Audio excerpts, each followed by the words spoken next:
Good day, everyone. Today I will be speaking about the famous use case of the 5G, which is around the connectivity. That is the use of the 5G for the private networks. We all know that private networks is not a new concept. In fact, in the LTE, the concept is quite mature with the use of Tetra and other similar initiatives. But with 5G, especially with the new use cases and the new features, especially around the latency and the massive scalability, the trend is becoming more and more mature as industries performs their field trials and they have shown a rather strong belief that this is something they can really rely on. So in today's session, I shall be speaking about what is private 5G and where we are standing and how we can deploy such networks, and specifically for telecom operators who have a rich background coming from 2G, 3G, 4G, and now towards 5G, how we can really catch the benefits from this transformation. So one of the main concept is really like why private 5G. Actually, the concept, as I told you, is not new. It's coming from the 3GPP release 15 specifications, which actually explains how, in the non-public context, we can use a 5G network to build a separate network for an enterprise. What the real notion about private 5G is coming because we know that telecom operators believe most of the advantages of 5G they can deliver through their public networks, through slicing and other features. But for industry, there is a clear requirement that either security, either control, visibility, or operations. So really, as a telecom operator, it's very important to see how we can build the networks for different use cases and position ourselves as the managed service provider for all. In future, you can expect a mobile operator having one public network and maybe 100 plus private network, and how to use a common set of tools and capability to manage it. This is actually one of the very important question because specifically we see the West Europe, the regulatory already published the 5G licenses for the private network. So we really need to see that whether the industry will come to telecom operators, do it themselves, or even some telecom vendors to cover their industrial facilities. What should be their approach? How they can cooperate with the telecom operators? Then how to really select the 5G private networks. Private networks is also known as the 5G campus networks and also the NPN, which is the non-public networks. We need to see that traditionally, as a telecom operator, believe that most of the use case through slicing it can offer the service vertical services, right? But it normally only serves the wide area use services, like for example in the hospitals, right? For the public safety, like police deployed across the whole country, the government initiatives, the e-services. But what about the local area use? For example, on the airports, on the vertical industry, oil and gas industry, or mission critical like the monitoring or surveillance of the industry automation and avoiding the pilferage. So, in terms of private networks, there is two important concepts. The first one is the standalone non-public network where everything the enterprise or industry will own. The other one is the PNI NPN where this is the public network integrated NPN where you can see, for example, a concept like shared RAN and with a on-prem UPF and other domains through the public network. So this is the main concept where your enterprise network is integrated with the public network. So everything you don't own or host on-prem. Definitions of 5G NPM architectures from 3GPP release 16. As I shown in the last slide, the standalone NPN is something where everything is owned by the industry or by the third party.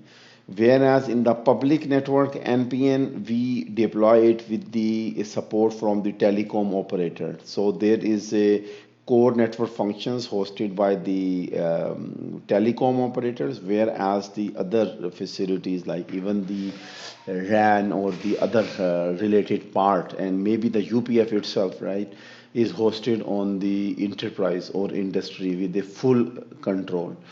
So there is another concept about the neutral networks actually, or also about the neutral hosts, where we see that how we can offer the infrastructure in a way that the enterprise use it for its dedicated purpose and the telecom operators can also use in both ways. Actually, in 3GPP release 16, the 5G NPN is as a platform is mature, but it's not supporting many use cases. So, for example, the use of common credentials between the standalone network and third party in terms of identity, that is very important, right? Especially considering the fact that in industry, let's say in government will build a private network and later on it lease or use it for the other vertical use cases. Similarly, a big player in oil and gas build something and use it for other cases. Similarly, the automatic device onboarding. You just imagine an industry, you installed a new machine, now how you will integrate it, right? And similarly, service continuity and mobility. For example, during the monitoring of the industry equipment, how the audio visual sessions can be seamlessly carried forward. This is something which are in the focus of the 3GPP release 17. So this is an important point to address. Next comes the most important thing, how to sell private 5G, right? Because it's not just a matter of connectivity or pipe, because when we sell the private networks to the enterprise or industry, we need to offer them with the guaranteed SLA, for example, latency. Similarly, the reliability, especially you see the industry use cases. Then the high precision when it comes to industry, we know this motion of the machines and it's quite sensitive to both time and delays. Then the security, especially when it comes to data, this is not just the user data, also the machine data, the other secretive data. Then the data isolation, especially if we are using the PNI NPM, how to secure the data, and considering the fact that the telecom operator follow a different standard for data archiving and security, and industry use a different spec. Similarly, we have to see that the traffic parameters for the vertical is totally different than the B2C or normal users. For example, uplink is more than downlink. Similarly, the customer profiles are going to be not going to be like based on the data or throughput or this, but based on the most stringent complete profiles in terms of latency and delays and reliability. And we need to make consistency across the whole group, because let's say one PLC server machine with the hundreds of devices. So really the key question is, can telecom become a managed service provider as well as infrastructure service provider, from the radio to the core to the applications? So when it comes to SLA, we really need to see flexibility to add a new devices or solutions and add a new SLA items as required. Efficiency, for example, resource optimization over time, data governance, cost effectiveness, because you need to see that for the 5G NPN, maybe there is in one industry there is thousands, maybe many thousands of sensors. It's not like a normal telecom service with just hundreds of subscribers and the campus. Similarly, optimization with capacity. So cost per bit is very important. This is very important. Consider the case of Tetra, right? Today, let's say a government build it, let's say for the public safety. Tomorrow they want to sell it to let's say the government hospitals or other verticals. So it's very important how we can optimize the capacity using the same physical resources. So future service is based on the use case and proximity. This is the key thing for the vertical that we need to understand. For example, the factory or campus, behavior of the devices and services is very different than the traditional telco voice data profile. Similarly, the coverage is not based on population density, the situation today, but based on the smart cells or the, you can say, close proximity. So it will require a new architecture as well as new features to meet these SLA requirements.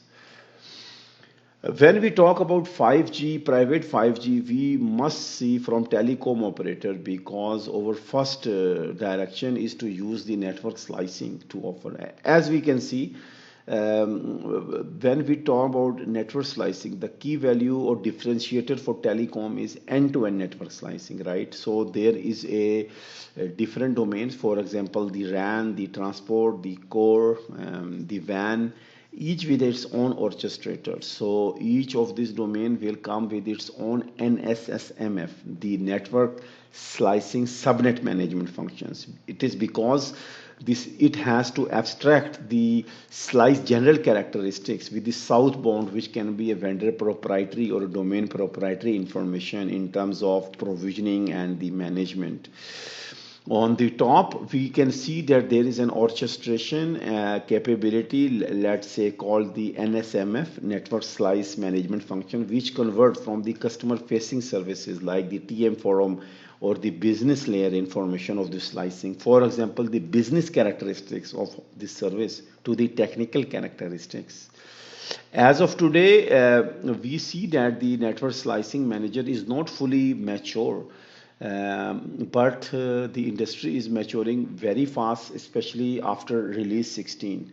So we see many vendors, their end-to-end orchestration, they are enriching with the NSMF features, and MDocs is one of them who offer, I think, quite a rich set of APIs with supporting many vertical use cases. So it's very important to capitalize on this part to make the real flexibility on the use cases and to cover most of them through the public networks. It will help us not from the cost perspective but also as differentiator, and most importantly to do the operations of those networks. When it comes about the use of NPN in the industry, we really need to see today they have already some solutions. For example, a millions of the sensor or the IoT sort of devices may be doing something for temperature, humidity, environment, and using the LAN or the wired access infrastructure. With the private 5G, we really need to see we carry this forward, and currently there are different modes or parameters that should be supported by the 5G NPN. Actually, there are four key characteristics for the device. SUPI, this is the basic parameters even for the telco UE in 5G. This is the subscriber identity. You can see MCC, MNC, and the related UE information. Then for the pure public networks, we have the PLMN ID, then NID, or this is the industry specific ID, okay, to distinguish whether it is an industry use case. For example, consider the case of URLs LLC, right? So how to differentiate whether it is used by a industry and even in an industry for which industry. So this need is very important. Then we have the CAG or the closed user group profiles to support primarily you can say the binding or the relation with the telco. For example, to restrict some features of industry which we don't want it to use from the commercial or public 5G network. For 5G NPM type, there are four main types. NPM standalone, which is characterized by the PLMN ID and NID. The SNPN shared RAN, it required dual connectivity to support the NG or the next generation RAN information. So it should be able to track both. Then PNI NPN, it will require additional support of the parameters. And finally, the PLMN itself. So this is a pure public network. 5G private NPM network business horizon. We really need to see it's not just a matter of 5G or connectivity, but there are many other dimensions that we should consider. For example, the license. Who will secure the license? Similarly, the spectrum. If we talk about CBRS, how to avoid the interference. Similarly, the network neutrality, for example, the lawful interception, billing, independent testing. These all are very important, but deciding factors to roll out a 5G NPM networks. From the telco, we are also want to know who owns the infrastructure, who will do the managed services, and industry and telco SLA separation and enforcement. For example, let's say even through slicing, the defined SLA or the characteristics is not delivered, how to troubleshoot it, considering the fact that the behavior of industry device is totally different. A better understanding of that shall be required and must be standardized. When it comes to the deployment options, there are different possibilities. I should say these three are enlisted is just a proposed one from the community, because we really need to see many scenarios and use cases. When we investigated it, there are total 5 use cases we have been investigating. For example, first in the industry, the massive machine communication, and then the motion control, for example, between the PLC server and device. You see the industry when there are sensor with moving parts, how to see this motion or the positioning aspect. Then the AR VR, which is the mixed reality, you can say the video monitoring of your industry process, and then the tracking. We all know in the assembly line and supply chain tracking of assets, and to ensure it is done in real time is very important to avoid the pilferage and the process automation. This is an important and a quick win to really, for example, today through many online and manual processes, we are managing the factory, for example, the manufacturing process. So how we can really automate, maybe let's say through video and camera to see the quality aspects and all those aspects, right? So we see there are 3 types of scenarios which are possible today. The first one is the full hosting of the 5G private networks at the industry site, right, which is the campus network. This is obviously quite lucrative but expensive and difficult to manage and operate. Then comes a light mode where we expect that the UPF and the related RAN installed on the campus, whereas the other core functions on the public network. Then only the RAN is installed on the campus, and this RAN is also shared RAN. You know, we use the MORAN, and all the core function and the apps are at the public network. When it comes to the role of 5G private with telco today, and hyperscalers today, we really need to see that we see Azure coming in the market with complete offering for telco. We see Google Anthos making its way, and AWS is doing a lot of stuff. So we really need to see how to combine the edge and the 5G private, because this is the sweet spot we can really capitalize to offer the NPN and offer not only just the connectivity but many applications and open the developer pipe as well. So this is also one of the aspects we should not forget. Having said this, still we see the market is new, and we see that it requires a lot of optimization on field, and the feedback we use to optimize the specs and certain challenges, because we really need to see, although we started off the effort from release 16, but we lack a detailed understanding of the industry. Or we can say we can select a important use cases like in the ACIA, but still some key use cases are missing, right? So we really need to see some of the key gaps that we should address. For example, the current model of the 5G private networks is focusing more on the wide area use cases, but we really need to see flexible, scalable, and local area use cases. KQI or the SLA enhancements not by UE but by the group, let's say a set of machines, maybe millions or thousands in certain cases. Then the cost challenge with scaling, especially for sensors. You cannot afford let's say 999 or a $5,000 device. It should be very cheap like IoT. The vertical industry sensor deep understanding is very important and how they are interworked today.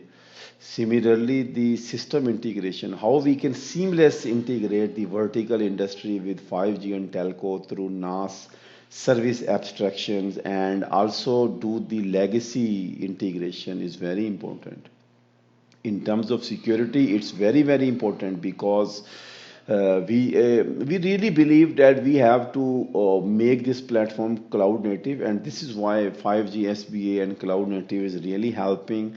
And we really need to emphasize on the IT and the carrier grade security through PKI digital signatures and the cloud native waves. Finally, about O&M, very important, because the traditional O&M models will not fly, will not scale. The new O&M models is very important, the role between the industry and the telecom operators. So this is all about this session. I hope it gives you a good understanding to start your journey with the 5G private networks, and I hope to catch you soon. Thank you.